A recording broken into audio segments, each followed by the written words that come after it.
peserta nomor 2. Assalamualaikum warahmatullahi wabarakatuh. Waalaikumsalam. Yang terhormat Bapak Ibu guru, panitia dan juga teman-teman yang saya peserta. Perkenalkan, nama saya Abdul Farasi Nusantara dari SMPN 1 Karangsari. Pada kesempatan kali ini saya akan membuat praktikum dengan tema membuat komponen-komponen darah. Tujuan presentasi saya kali ini adalah untuk mempelajari materi-materi komponen darah dan juga untuk mengetahui komponen-komponen apa saja yang ada di dalam darah. Nah, tentunya kita semua sudah tidak asing lagi dengan yang namanya darah, karena kita pasti pernah membuang darah secara sengaja maupun tidak sengaja, entah karena terkena benda tajam atau terjatuh dari depan. Darah ini mempunyai fungsi yang sangat penting bagi tubuh kita.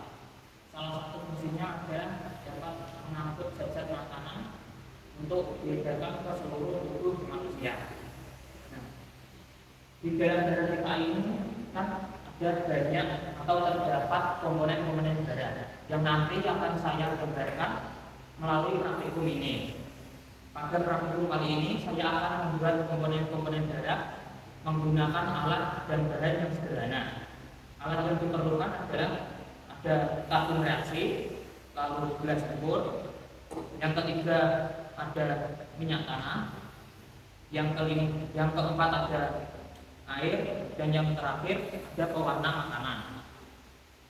Langkah pertama dalam membuat uji coba ini atau membuat komponen darah ini adalah kita masukkan 5 ml minyak tanah,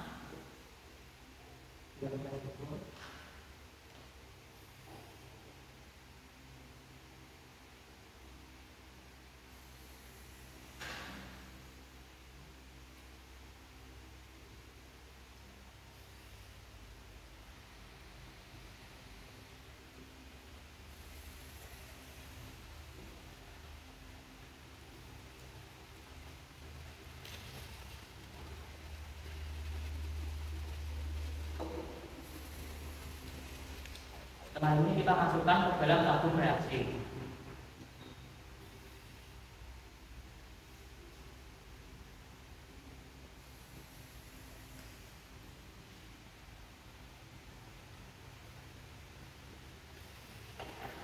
Lalu yang kedua kita masukkan 5 ml air.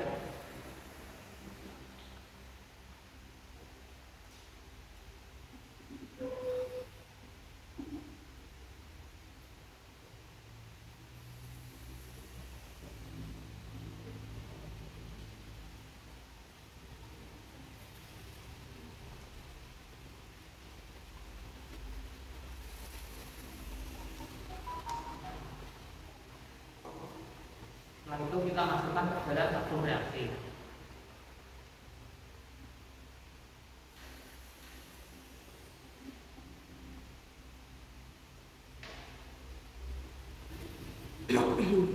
Nah, yang terakhir kita masukkan pewarna makanan.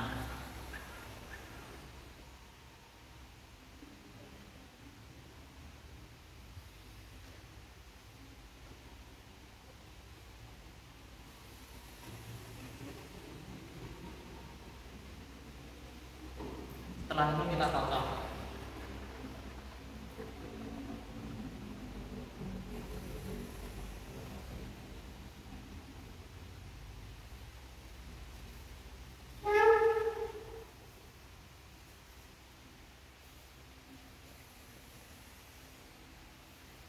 Nah, sekarang coba kita amati bersama.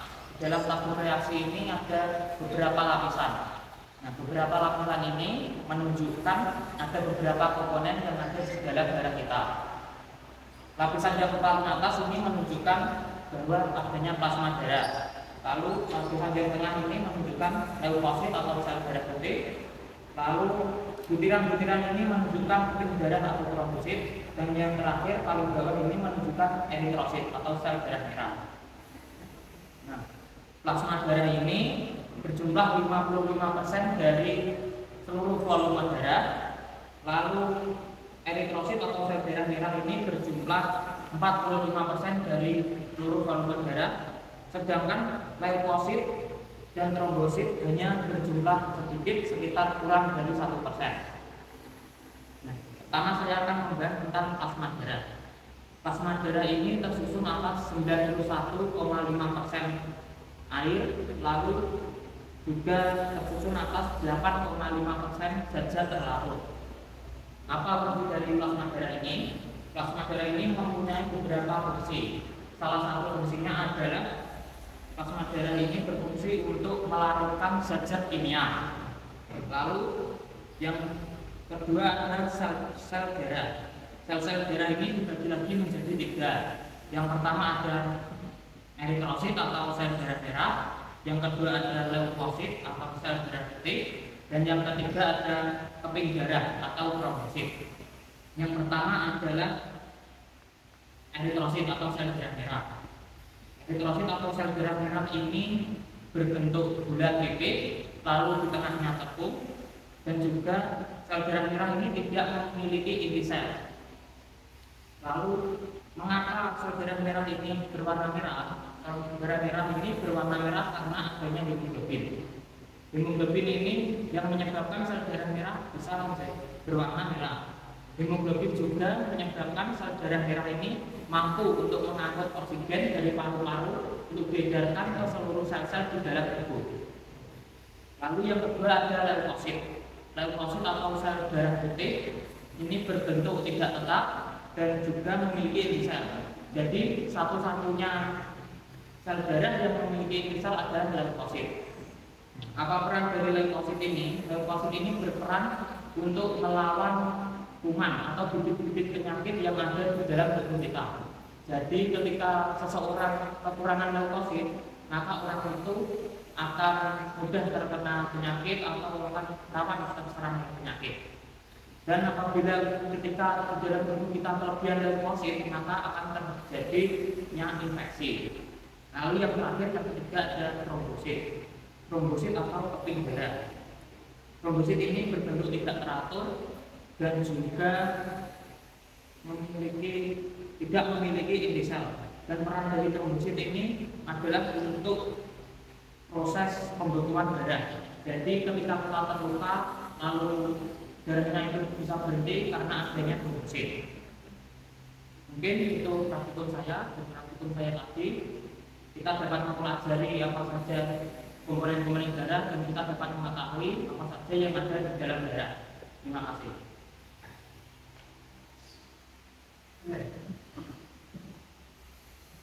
Di darah yang nyata juga ada adanya pembekuan darah.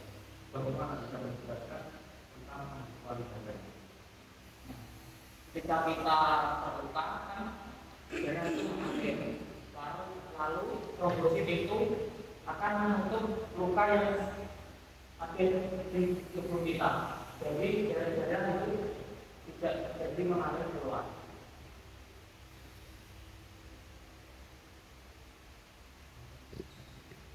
Dan trombosit itu akan membentuk penyakit.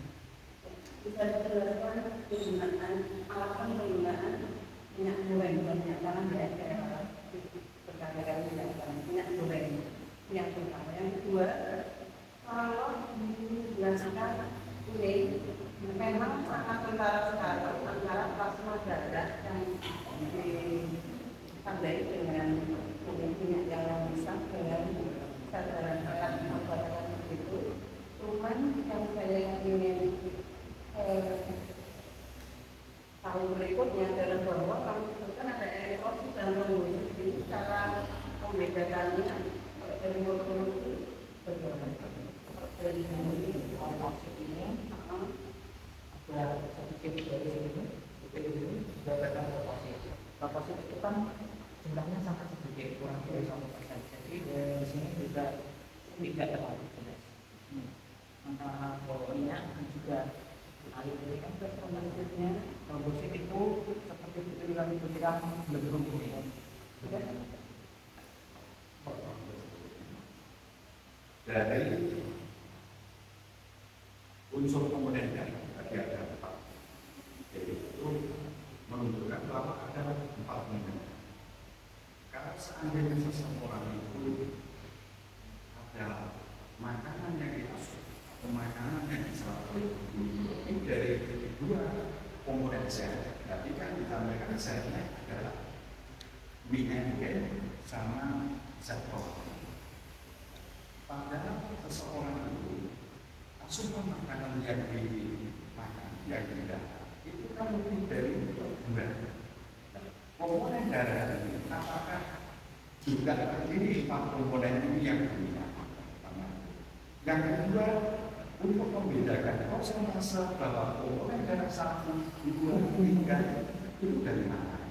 Melihat batasnya komponen darah 1, 2, 3 ini masuk dalam bentuk lautan campuran. Terima kasih untuk pertanyaan saya. Ada beberapa. Jadi untuk membedakan persentase adalah ketika kita melakukan air dengan minyak dengan jumlah yang sama, maka kami secara otomatis di sini akan melihat plasma darah lebih banyak daripada sel-sel darah. Nah, ini menunjukkan bahwa plasma darah memiliki persentase yang lebih tinggi daripada sel-sel darah. Terus pertanyaan kedua, tadi ada 2 zat yang dicampurkan, terus kemudian terbentuk 4 komponen darah. Bagaimana kalau asupan tubuh itu, yang makanan yang dimasuk, makanan yang diserap oleh tubuh lebih dari dua? Apakah juga mempengaruhi 4 komponen darah? Terima kasih. Tidak akan mempengaruhi karena mungkin darah lebihnya akan berkurang atau darah lebihnya akan lebih banyak, itu pasti akan mempengaruhi. Itulah SMS saya. Mohon maaf jika ada salah kata. Wassalamualaikum warahmatullahi wabarakatuh. Waalaikumsalam warahmatullahi wabarakatuh. Tepuk tangan. Terima kasih.